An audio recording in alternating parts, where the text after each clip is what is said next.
Well, our chicken numbers are dwindling.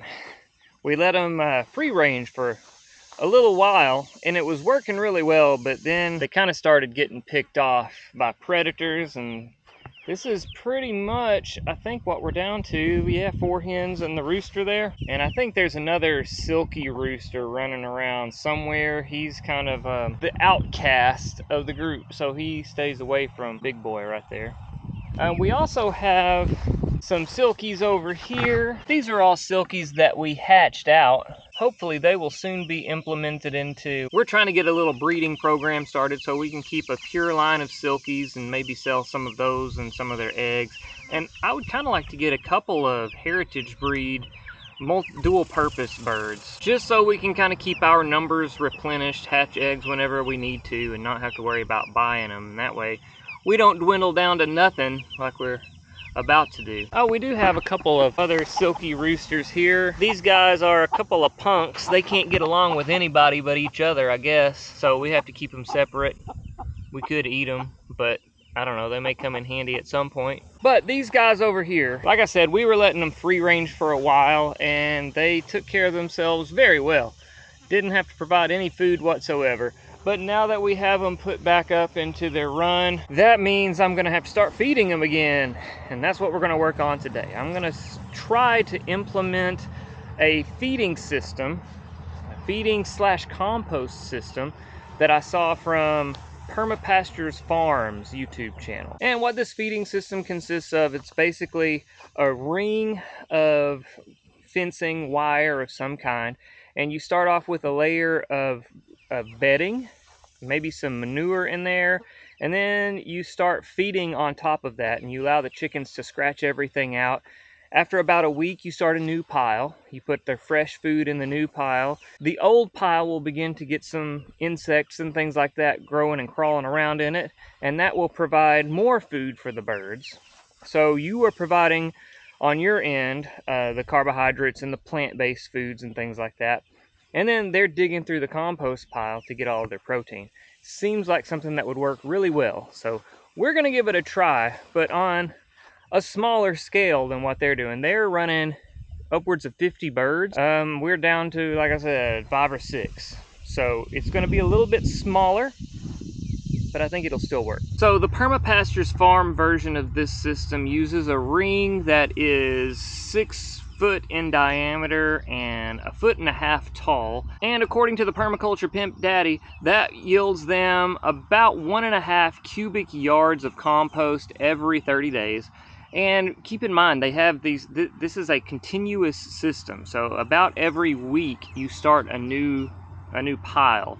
So after 30 days, one pile of compost leaves, and then you start a new one in that spot or somewhere else. And then the next week, another pile of compost leaves, and you start a new one. So it's just continuous, feeding chickens, yielding compost. It's a win-win. You can't get much better than that. But that is a little bit too large for what I have here. I think what I'm gonna do, I'm gonna scale this down to about a 4-foot diameter ring. I'm gonna keep it 1.5 feet tall, and that will yield, according to the math, it's like 0.67 cubic yards of compost, assuming that the whole thing is full to the brim, no more, no less.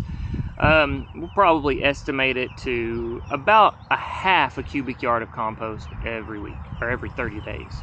The way that Permapasture Farms built their ring, they used welded wire fencing, and then they backed it with some 1-inch hardware cloth just to make it a little more difficult for chickens to scratch everything out of its place. I am going to adapt this a little and just use what I have on hand, which is some chicken wire.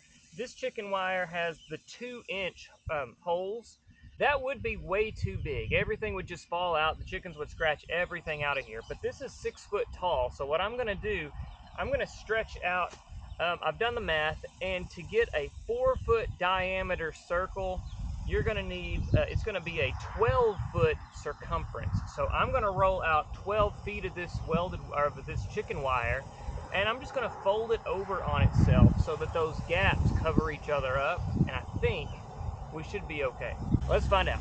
I always forget how much I hate working with chicken wire, but we've got it. We've got about 12 feet there, and it's roughly about 1.5 feet tall. And I think once everything gets stretched around, that'll be okay. There won't be too much bedding and food and stuff being kicked out of here, I don't think. So now we're gonna drag this over into the chicken run and see if we can't fashion it together into some semblance of a ring. And then we'll get to filling it with the good stuff. Okay, we have our ring formed. I was a little skeptical about this stuff at first, but I do think that it's gonna work okay. It's a little flimsy, but its only job is to hold some stuff in so the birds can climb in and eat. So I think we're gonna be okay with it. Now I'm gonna go get, it's gonna be the old brooder bedding that we used when we hatched out the little silkies I showed you earlier. It's been sitting for a while, so it's already, some of it's begun to compost down already. But we're gonna use that as a base layer in our ring there. And I'm gonna be sure to wet that down really well as I'm spreading it around. That way it will compost down a little faster and a little better.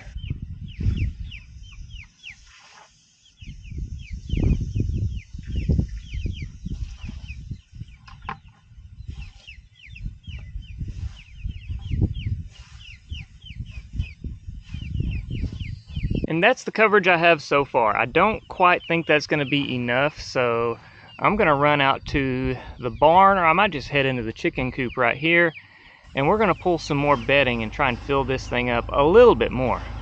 I'm having to carry buckets of water in because I don't have access to water out here in the pasture. So I've got my tractor bucket full of water right outside the chicken run, and I'm just walking back and forth with a 5-gallon bucket. That looks a little better. I could probably use a little more, but it's gonna build up some as we go. We're gonna be adding to this daily, and the chickens are already excited. They know what's up. I've got this bucket of food in my hand. And on that note, let's talk about what we're gonna be feeding the chickens in here. Now on the Permapastures farm videos that I've watched, they have some deals with some of the places around them, restaurants, grocery stores, things of that nature. And they will pick up all of their excess food, the waste that would go in the trash. So I don't know, they may go to a Mexican restaurant and pick up a big bucket of rice and tortilla chips. I've seen some of that in there.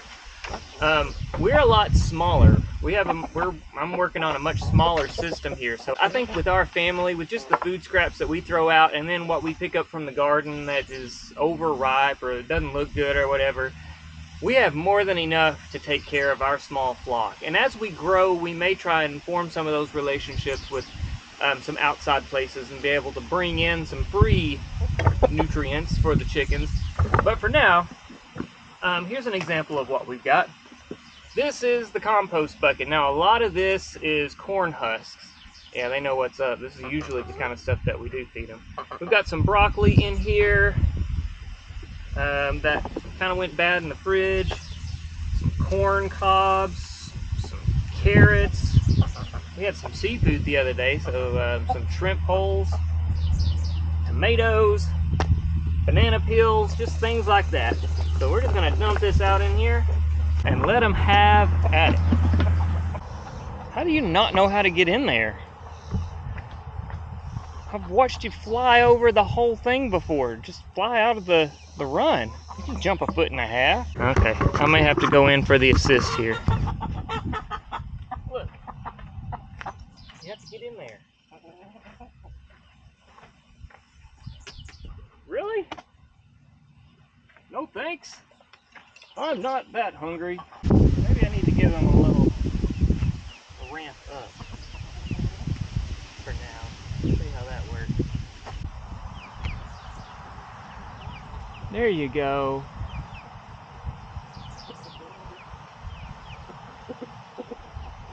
And tomorrow we'll come out and we'll repeat this process. I will dump in another layer of some brown, so some bedding or something of that nature. And then we'll put some more food down, let them dig at that for a while, and we'll just continue this process. Looking at how this is gonna go on this scale, I'm thinking I'm probably gonna take more than a week for this first ring. I'm only going to be putting out a little bit of food, so I'm only going to need to cover it with a little bit of bedding each day, and it's going to take quite a while for all of that to build up. So if you're looking for a way to feed your flock for cheap or possibly even free, this is one good way to move toward that goal. It may not be the be-all end-all, but it's a good way to move toward your goal. And if you haven't seen Permapasture Farms video series, there's a playlist titled Chicken Tractor on Steroids. That would be the one to watch. They use this in a mobile setting. So they have their chicken tractor, which is nice because at the beginning of each week, it gives them some bedding to dump in as the base layer for each new setup, for each new ring. For me, I'm just going to be using this within our chicken run. I'm just going to kind of work our way down and then back up this direction, and we'll just keep circling around, carrying the compost out as it finishes, and then adding new rings. But yeah, if you haven't seen that video series from Permapasture Farms, I definitely recommend checking it out if you're looking for a way to feed your chickens, maybe even for free. Hopefully you've enjoyed this video. If so, be sure to hit that thumbs up button and subscribe. Leave us a thoughtful comment. And if you're interested in following along as we continue to try and turn our home into a homestead, then be sure to ring the notification bell so you'll know when to be back for more daily, sustainable living.